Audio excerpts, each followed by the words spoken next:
Sir ഇപ്പോൾ വിയറ്റ്നാമിൽ ഇപ്പോൾ കുറേ പേര് ട്രാവൽ ചെയ്യുന്നുണ്ടല്ലോ, അപ്പോൾ അവിടുത്തെ മേജർ ആയിട്ടുള്ള അട്രാക്ഷൻസ് ഒക്കെ എന്തായിരിക്കും വരുന്നുണ്ടാവുക? വിയറ്റ്നാം ഭയങ്കര ഹോട്ട് സെല്ലിംഗ് ഡെസ്റ്റിനേഷനാണ്. സിംഗപ്പൂരും മലേഷ്യയും തായ്ലൻഡും എല്ലാം ട്രാവൽ ചെയ്ത് ബാലി ഒക്കെ പോയവര്, അത് പോവാത്തവർ തന്നെ വിയറ്റ്നാമിലേക്ക് യാത്ര ചെയ്യുന്നുണ്ട്. വിയറ്റ്നാം വലിയൊരു കൺട്രിയാണ്, അപ്പോൾ ഒരുപാട് സ്ഥലങ്ങൾ കാണാനുണ്ട്. പക്ഷെ ഇവിടെ ടൂറിസ്റ്റുകളെ അട്രാക്ട് ചെയ്യുന്നത് മെയിനായിട്ടും ഹനോയിലെ ട്രെയിൻ സ്ട്രീറ്റ് കണ്ടിരുന്നില്ലേ?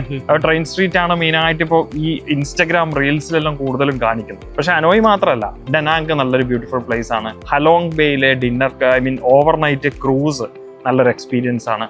അപ്പോൾ ഒരു മിനിമം ഒരു 6 days പ്രോഗ്രാം എടുത്താൽ ഹനോയും ഡനാങ്ങും ഹലോങ് ബേയും കൂടെ കമ്പൈൻ ചെയ്തിട്ടുള്ള ഒരു പ്രോഗ്രാം ഏറ്റവും അടിപൊളി പ്രോഗ്രാം ആയിരിക്കും. ബിക്കോസ് ഡനാങ് ഒരു ബീച്ച് ഡെസ്റ്റിനേഷനാണ്.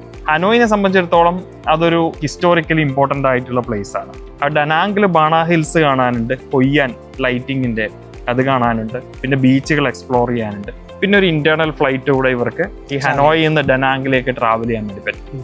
വെർത്ത് ഫോർ മണിയാണ്. അതാണ് വിയറ്റ്നാമിലേക്ക് ഇത്രയും സഞ്ചാരികൾ കേരളത്തിൽ നിന്നും അല്ലെങ്കിൽ ഇന്ത്യയിൽ നിന്നും യാത്ര ചെയ്യുന്നത്. അവർ സ്പെൻഡ് ചെയ്യുന്ന പൈസയ്ക്ക് വെർത്തായിട്ടുള്ള അട്രാക്ഷൻസ് അവർക്ക് എക്സ്പീരിയൻസ് ചെയ്യാൻ പറ്റുന്നത്. പിന്നെ കമ്പാരിറ്റീവ്ലി ചീപ്പാണ് നമ്മൾ ബാക്കിയുള്ള സ്ഥലങ്ങളെ വെച്ച് നോക്കുന്ന സമയത്ത്. അത് തന്നെയാണ് ഒരു മെയിൻ റീസൺ ആയിട്ട് തോന്നുന്നത്.